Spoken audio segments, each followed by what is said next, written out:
When you buy an EV, the most expensive part of that car, that vehicle, that truck, is of course the battery. So a lot of people are intrigued to know what is in these new BYD Blade batteries, the version 2, which is very different to the existing old generation. A German laboratory has just cut open BYD's new Blade 2.0 battery cell, and what they found inside might shock you if you haven't already seen this, because the secret to charging from 10 to 97% in about 8 minutes and 50 seconds, the secret isn't where anybody thought it was. This cell was pulled out of a Fangcheng Bao Tai 3 in China and then shipped to Germany, actually a place called Batimo, which is one of the world's leading battery simulation companies. And their teardown tells us exactly how BYD is doing what no Western car maker can currently do. But it also exposes the one genuine question mark hanging over this technology. So let's start with what they found. From the outside, the new Blade cell is shorter than the old sword-shaped design.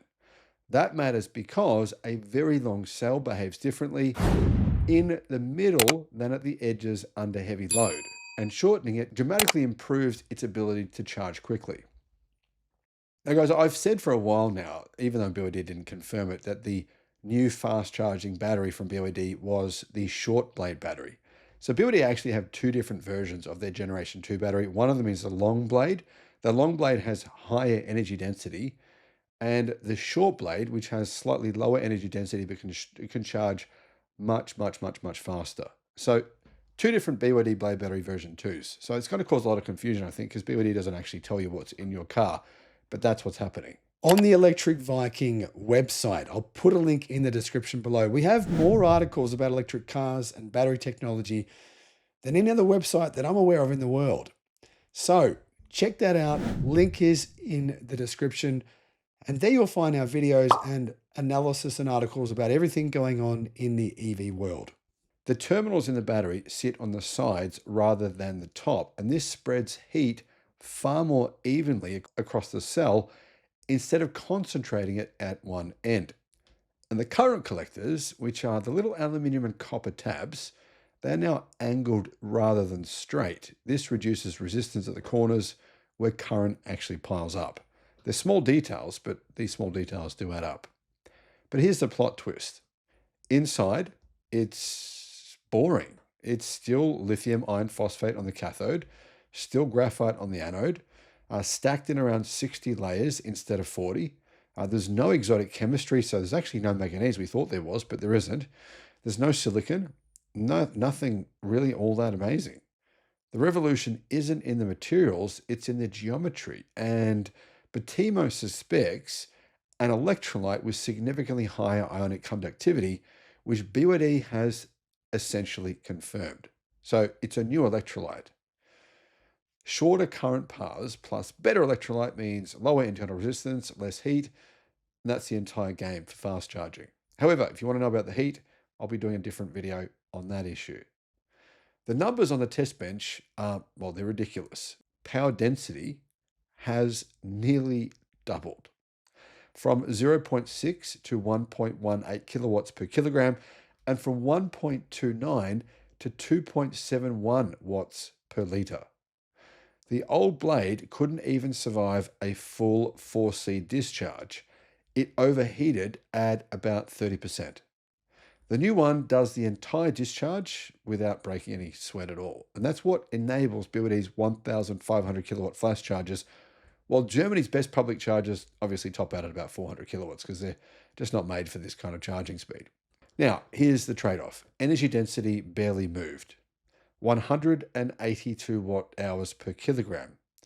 Only 1.6% better than the old cell, and roughly half of what the best NMC cells achieve. BYD deliberately chose for this particular short blade, it chose power over range at the cell level and then claws the range back at the pack level because these blade cells stack with almost zero dead volume and act as structural members of the car. So the volumetric energy density is quite different to the actual cellular energy density. And that's where BYD's kind of brought back the energy density of the batteries by maximizing volumetric energy density. So that's BYD's real secret. And it's why they're now walking away, BYD are, from nickel and cobalt entirely, even for their premium vehicles. BYD in the past did produce some NMC batteries, but they're not doing that anymore. This is where the story gets complicated though, because in China, this battery has been put through absolute hell. The teardown channel, Kai Shen Dao, spent 8 hours attacking a Blade battery version 2 from a Tie 3 with angle grinders, saws, pry bars, and hammers. They really went at the thing. And it never caught fire, never even smoked. They actually froze the battery pack for 40 hours just to get it apart, revealing 170 cells inside. And they compared the difficulty to Sandy Munro's Tesla 4680 battery teardown. It's quite difficult because they both have the same kind of goop that sticks all the cells together. And this raises some questions about repairability and recycling for these ultra fast, well, these very, very integrated packs. Because of the integration, it's very hard to get inside of them.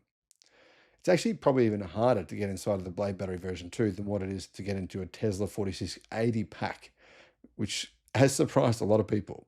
Well, then came the temperature controversy, and you might have heard of this already. The same team's flash charging live stream recorded a peak of 76.4 degrees Celsius on the cell surface, while the car's own battery management system recorded 71.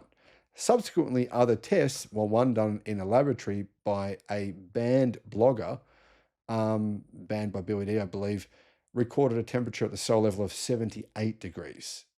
Now, critics accused the people in this test of rigging the test, so they commissioned an independent laboratory evaluation, and the state lab recorded the higher peak temperature of 78.5 degrees during flash charging, with current peaking at 1,200 amps as the Tie 3 charged from 7 to 97% in 8 minutes and 32 seconds. That's amazing charging speed.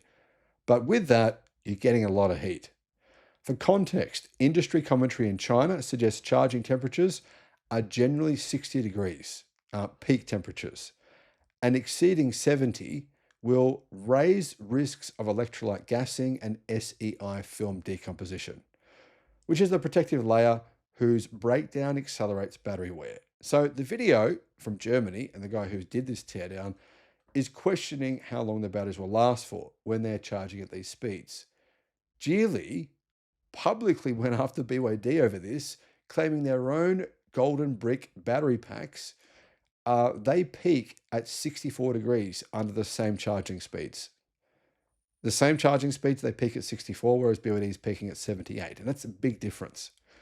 BYD's answer, its top battery scientist says the company has validated 1,000 full flash charging cycles, and it's backing the cells with a lifetime warranty.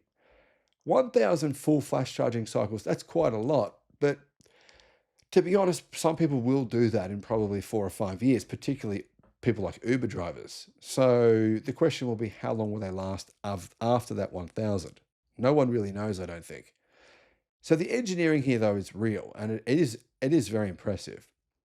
The speed is real. The safety under abuse is demonstrably real. The open question is longevity. If you flash charge constantly. Now, longevity, if you don't do that, I'm sure will be fine.